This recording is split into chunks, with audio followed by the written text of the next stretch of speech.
The 14th of February is a celebration of love. A time for hearts, flowers, cards, bad poetry and, these days at least, cuddly pink toy axolotls that smell of strawberries. But are any of these connected with Saint Valentine? Spoiler alert for the axolotl, it isn't. And was the saint really involved in affairs of the heart? Do the customs of this day run a little deeper than the romantic surface suggests? And what has a boiled egg got to do with it? Come with me as I take a look at the history, myths and traditions behind Valentine's Day. It is accepted that February the 14th is the feast day of Saint Valentine, a priest of Rome who restored sight to his jailer's blind daughter and was put to death in 270 AD. It is also the feast day of Saint Valentine, a bishop who defied the Roman Emperor Claudius II and carried out secret marriages for young Christian couples. This Valentine was arrested, imprisoned, and executed. There are up to 11 other saints with the name Valentine, some with the same feast day, and no one really seems sure exactly who the particular saint remembered on this day was. Now, it happens that the 14th of February coincides with the eve of the old Roman festival of Lupercalia, when boys ran through the streets, lashing at people with strips of goat skin known as februa.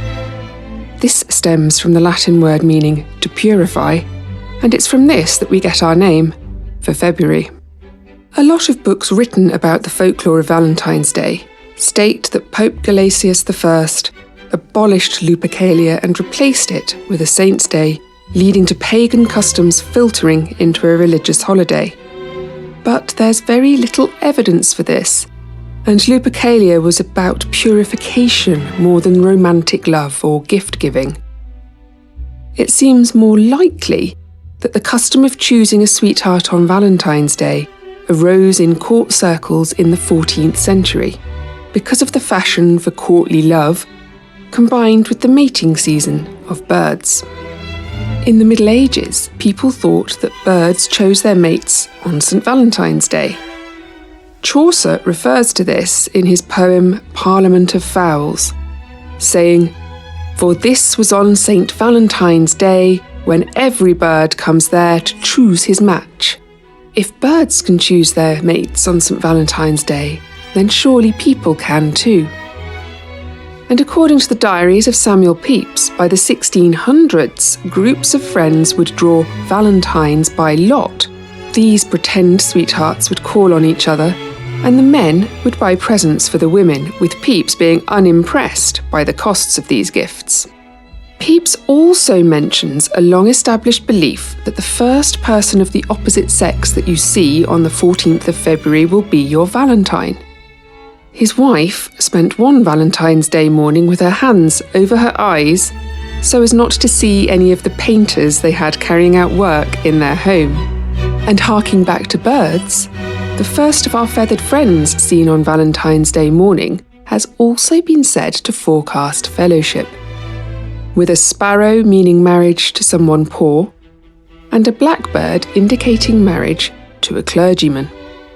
The mysteries of love are fertile ground for superstition, divination, and spells, and certainly from the 17th century onward there have been lots of ways, recorded for mostly young women, to reveal things about their future love.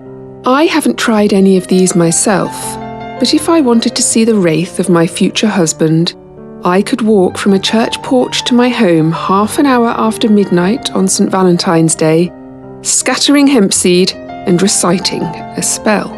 Being followed by a ghostly vision of my future spouse is a bit unnerving, even for me.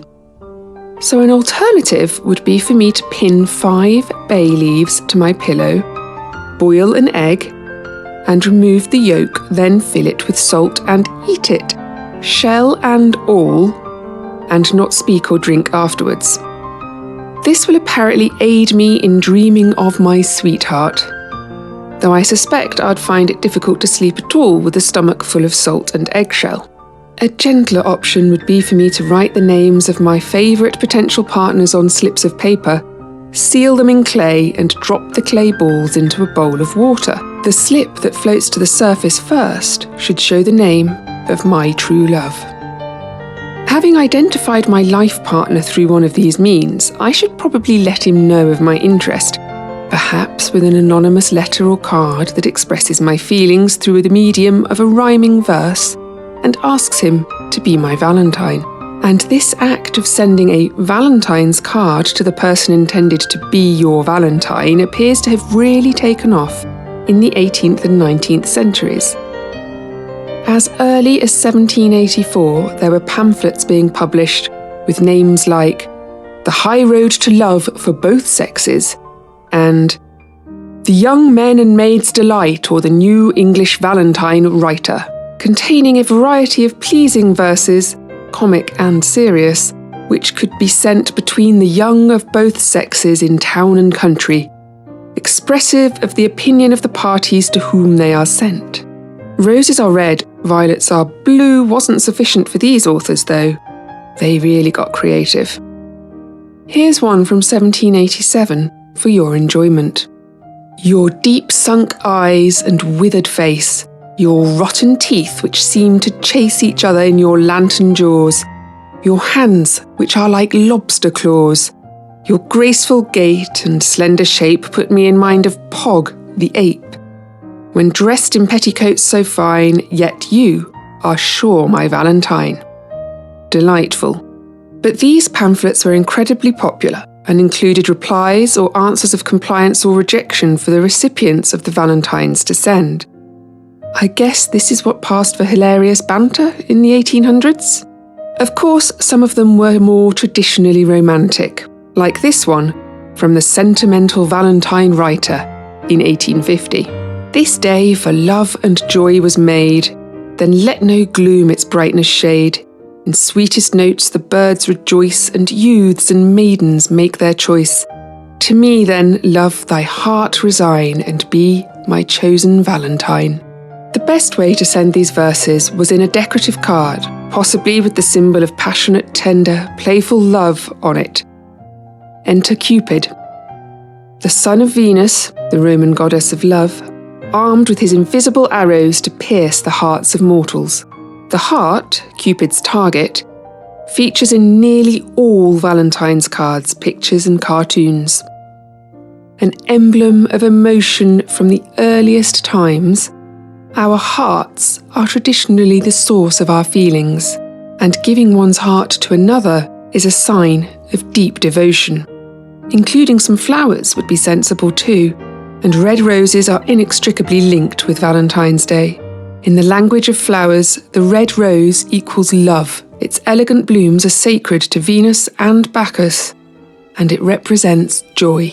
These days, as well as an overwhelming choice of cards, flowers, chocolates, fine dining experiences, jewellery and cuddly toys being marketed and sold relentlessly in the run-up to Valentine's Day, there will undoubtedly be people complaining about commercialisation and consumerism and, as per Lisa Simpson's comments regarding Love Day, claiming that the stores just invented the holiday to make money. But this isn't fair. February the 14th has been a day of mirth and festivity, time out of mind. And for whatever reason the link between this date and the celebration of romantic love was originally made, it has been honoured as such for hundreds and hundreds of years. Whether you choose to create a card, compose a poem, cast a spell, cook a meal, or simply extend kindness to yourself, let's hold on to the celebration's essence of love, joy, and laughter. May these timeless sentiments endure, weaving their magic for generations to come. Right. Here goes.